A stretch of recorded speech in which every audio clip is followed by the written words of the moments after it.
Здравствуйте! Hello! Добрый день! This is the second part of our episode about Russian and Belarusian Christmas and New Year.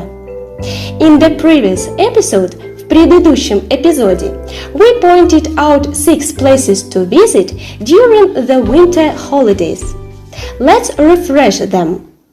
The first place we visited were the main squares, главные площади.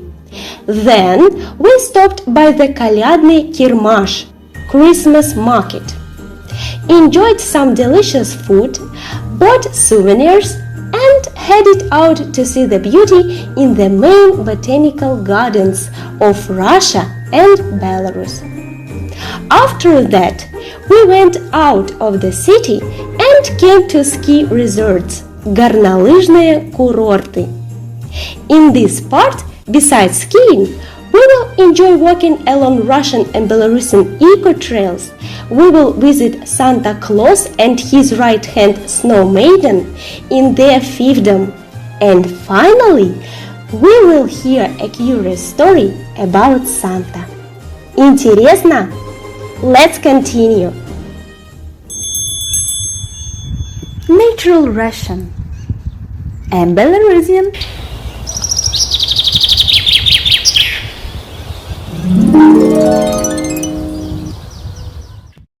Ski trails are not the only things to delight visitors. For instance, in Sinichi, in addition to skiing, there are massage services as well as the procedures of healing in a salt cave and a cedar barrel.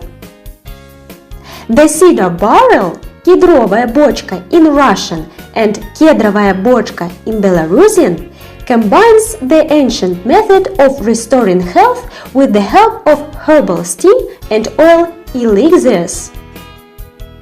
The biologically active substances contained in the vapor have a beneficial effect on all body systems.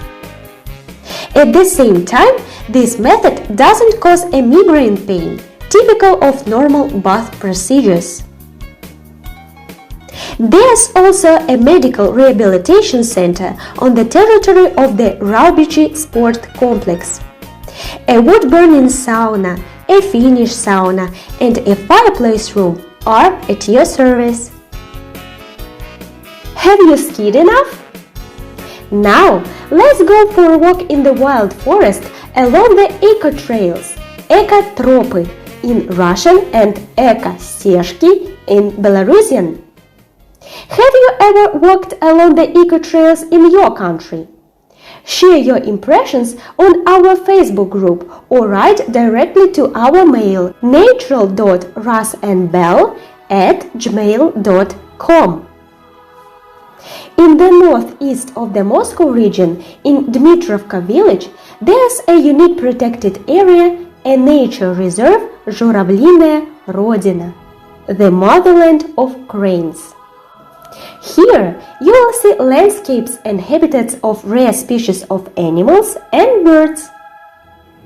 In 2020, 3 eco-trails were equipped in the reserve: бобры, beavers, болотные угодья, wetlands, and обитатели болот, swamp inhabitants. The eco-trails run along the perimeter of the protected area and consist of wooden paths with information stands. Along the route, you will find rest areas and observation platforms. Guests of the reserve will learn about beavers, бобры, cranes, журавли, and waterfowl, водоплавающие птицы. You will be taught about different types of swamps and their vegetation. The Crane Festival is held here in September. Eco Trail number 2 in Russia. It is located in Pushchino City District, Mikhailovsky Descent. This is a specially equipped walking route passing through interesting objects. The ecological trail begins at the Church of the Archangel Michael and runs along the picturesque banks of the Oka River. The path is equipped with wooden bridges and important places are marked with information stands. The length of the route in both directions is around 4 kilometers. The ecological trail in Pushchino includes an observation deck, Pushchino settlement, the river Oka, the abandoned 18th century estate, and the Karstovoy Reserve. On this eco-trail, you can take a swim in the ice font, admire the springs and the famous waterfall, which doesn't freeze even in winter. The slope height of the waterfall is about 3 meters. And now, let's move to St. Petersburg and visit the eco-trail in the Sestrorецкая Bog Nature Reserve. This trail, Tropa, is located in the village of Белооstrов in the resort district of St. Petersburg. The Sestrorецкая Bog State Nature Reserve is one of the largest specially protected areas in St. Petersburg and its environs. The territory of the reserve reaches 1877 hectares. Here you will see an impressive raised bog which during its existence has never been drained. There's also the picturesque northern shores of the reservoir called Sestrorецкий разлив. The reservoir is a habitat for the aquatic birds during their migrations. The eco-trail in Sestrorецкое болото appeared here in 2019. The length of the trail is around 3 kilometers. The route of the ecological trail passes through very picturesque places. These places are the heritage of the ancient Litorina Sea, which was located here from 8 to 4,000 years ago. Most of the trail is laid along the remains of the shores of ancient seas, which were the predecessors of the modern Baltic Sea. From the trail, you can see glacial hills and ridges that look like small islands in the middle of the marshy terrain. While walking along the trail, you can see most of the existing types of bogs: upland and lowland, transitional, and others. Each type of swamp, болото, differs from the other in its special flora and fauna. Rare and even red book species of plants grow here. Along the route of the Sestrorецк swamp, you can meet black grouses, тетерева, most often in spring, cranes, журавли, usually in summer, foxes and many other animals. There are more than 160 different species of birds in reserve. The ecological trail passes through swamps, fields and forests and ends near a picturesque lake. There are about 70 eco-trails in Belarus. The first eco-trail to walk along is Озеровки-Ельня, Mayory district, Vitebsk region. This eco-trail, Eco-Tropa, is located in the distance of 240 kilometers from Minsk, capital of Belarus. The Yelnya swamp is located within the Polotsk lowland. Its area is approximately 20,000 hectares. The swamp territory represents the watershed of the river basins of the western Двина and its tributary Desna. The raised bog, which is about 9,000 years old, consists of 118 bog lakes, and Yelnya is the largest of them. 3 rivers flow out of the swamp massif: Volta, Бережа, and Yelnyanka, but not a single one flows into it.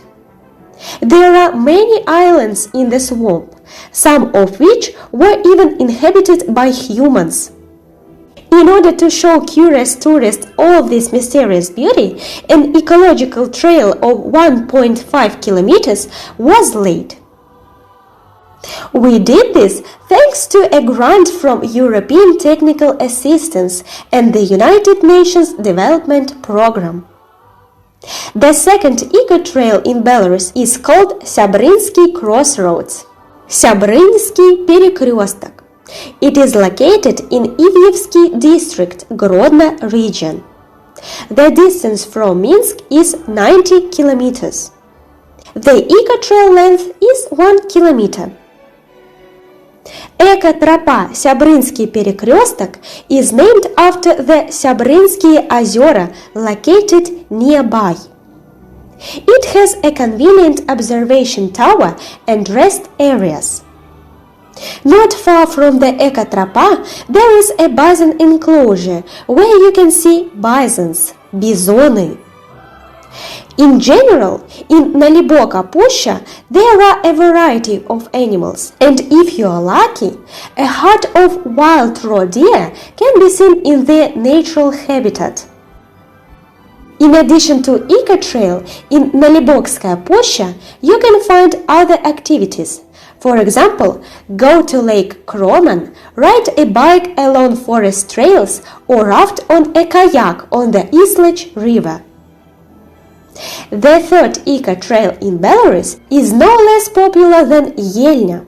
It is located on the territory of the Narochansky Park, 170 kilometers away from Minsk. The length of eco-trail is 4 kilometers in one direction. The area with hills as well as lakes Mертвая, Glubля, Glubelka and beautiful forests around is truly impressive. In addition, the eco-trail passes by the wildest river in our country, which is called Strachi. Spring rafting on it is very exciting. You can look at all this beauty from special observation platforms. Along the way, you will come across places where you can rest and have a snack.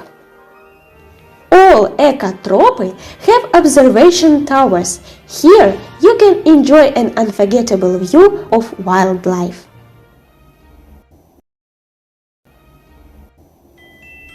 Do you know where our Father Frost and Snow Maiden live? Let's visit them. Давайте их посетим. Number 1 is the fiefdom of Telviuka in Karelia. The Karelian Ded Moroz is called Telviuko. His settlement is located in the village Chalna near Petrozavodsk. According to legend, the future Karelian Santa Claus was found in the forest by dogs Kute and Mute. They brought the baby to their elderly owners who didn't have children. The hunter and his wife noticed that when the baby was brought into the warm house, he began to cry, and in the cold shades he stopped. Thus, the new parents realized that the baby found in the forest was different from other children and named the boy Talvini in memory of the beginning of winter. The harder the frost was, the brighter Talvini's eyes shone and the blush played on his cheeks. The boy grew up and is now called Talviuka. His job is to deliver gifts to children on New Year's Eve. And one day, Lumika, our future snow maiden, came to his aid. She was bored and begged her father to let her go to Telviuka, who was their relative. It was a legend. And do you know the real story of Santa Claus? Is he real? We will discover it together at the end of this episode. In this fiefdom, there is a fabulous guest room where Telviuka meets guests, his office room, as well as the room of 4 times of the year. The Telviuka house is not the only noteworthy location in the fiefdom. Here you will see the largest in Russia and one of the largest in Europe nursery for sled dogs with purebred Siberian Husky, Alaskan Malamute, Semite Husky and Alaskan Husky. A visit to Deer Farm, the wonderful forest containing the treasures of the local snow maiden Lumika and her palace, will remain in the memory for a long time. The second is Altai residence of Santa Claus in Barnaul. In the residence of Santa Claus in the Altai territory, the most curious can visit the Santa Claus Museum, where there's a huge collection of New Year masks. Everyone can visit the throne room and even Santa Claus office. Look at the collection of stuff, 1,000 mittens, visit the museum of Baba Yaga, and a corner with ice cream. The third one is Siberian possessions of Father Frost, Omsk region. Every year, from December 15 to January 30, the doors of Siberian residence of Father Frost are open here. This place is also called the territory of fairy tales. Here, guests have the opportunity to ride on a stove like Yemela, hold breadfruit rolls in their hands, walk with a live snowman, compete in dexterity with robbers, and much more. After the theatrical performance, everyone can enjoy riding from the hills and drinking tea made with Siberian herbs. And now we will move to Belarus. Добро пожаловать! Вітаємо вас! In the manor of the Belarusian Father Frost in Belovezhskaya Pushcha. The residence of the main winter wizard, the estate of the Belarusian Father Frost in Belovezhskaya Pushcha, is an amazing place. Appeared in 2003, it is called one of the most visited and unusual attractions of the Republic. There's always an atmosphere of a merry holiday, and guests of any age are waiting for a lot of surprises. The total area of the estate is more than 15 hectares. This territory is included in the protected area and separated from the wild thicket by safe fences and inside-laid walkways. According to the national park, every year hundreds of thousands of guests come here, and in the peak season, the eve of the New Year holidays and Orthodox Christmas, the grandfather and his assistants have to take up to 6,000 people daily. The doors of our grandfather Frost's estate are open to you all year round, almost every day. Depending on the weather, the outfit of Dedushka Moroz changes. It can be a light linen shirt, a brocade kaftan, or a sheepskin coat with high pointed boots. The main attribute, a magical staff, remains unchanged. If necessary, it will immediately bring a cold to the surrounding area. So, be good. Is Santa Claus real? Each of us has wondered this question since childhood. Yes, Santa is real. It was actually a real person born on the 15th of March in 270 in Patara, an ancient Lycian city located in Asia Minor on the territory of modern Turkey. His name was Nicholas. From the very childhood, the boy grew generous and tried to help everyone who was in need. Nicholas grew up in a religious family and eventually became an archbishop. He was renowned for many good deeds and miracles. He saved his hometown of Lycia from starvation. During the rebellion in Phrygia, Nicholas helped 3 imperial voivodes to calm the crowd and resolve the conflict peacefully. He also saved the life of innocent convicts and did many other kind doings. For his strong faith in God and selfless life, Nicholas was called a wonder worker, чудотворец, or in Belarusian, чудотворец. He shrank money in the house of the poor, saving them from hopeless situations. Subsequently, Nicholas became a saint and was named Saint Nicholas. The popularity of Saint Nicholas in the old days was very great in Holland. Since being a maritime country, it always relied on the help of the saint, who patronized sailors. It was the Dutch who brought to North America in 1626 the figure of Saint Nicholas, mounted on the bow of one of the frigates. A wooden sculpture of Saint Nicholas was installed in the main square, and over time the name Santa Nicholas was transformed into Santa Claus. This Americanized name of the saint subsequently became known throughout the world. But how did Santa Claus become exactly the way he is portrayed today? A cheerful, well-fed old man in a red fur coat with a red nose. You will find the link to the whole story in the description below this video.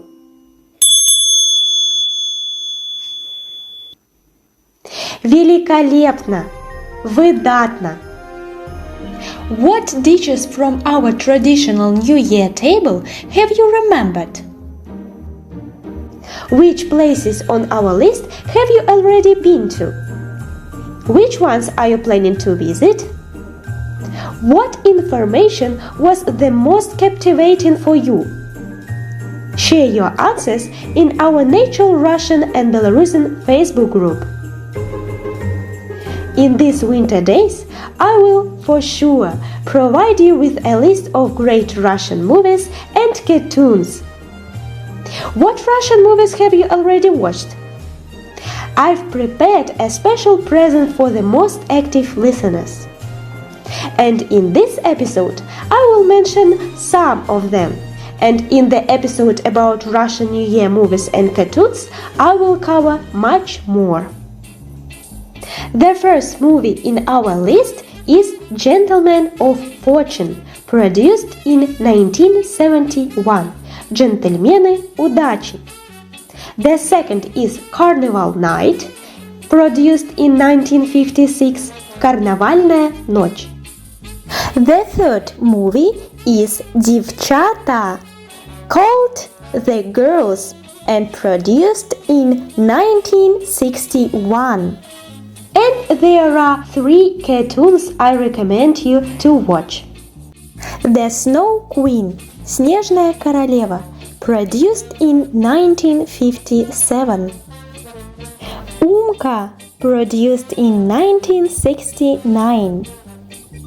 And cartoon number 3 is Winter in Простоквашино, Зима в Простоквашино, produced in 1984.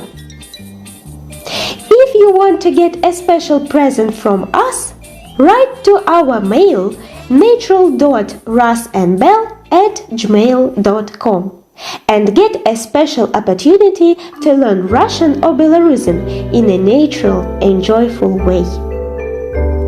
Remember that you can always check your episode comprehension in our quiz.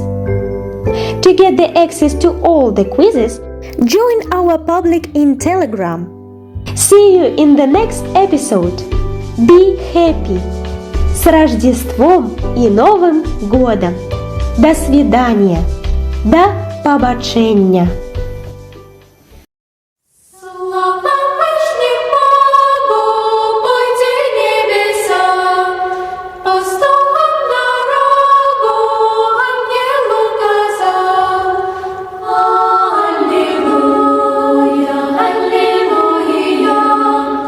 Пастухам дорога.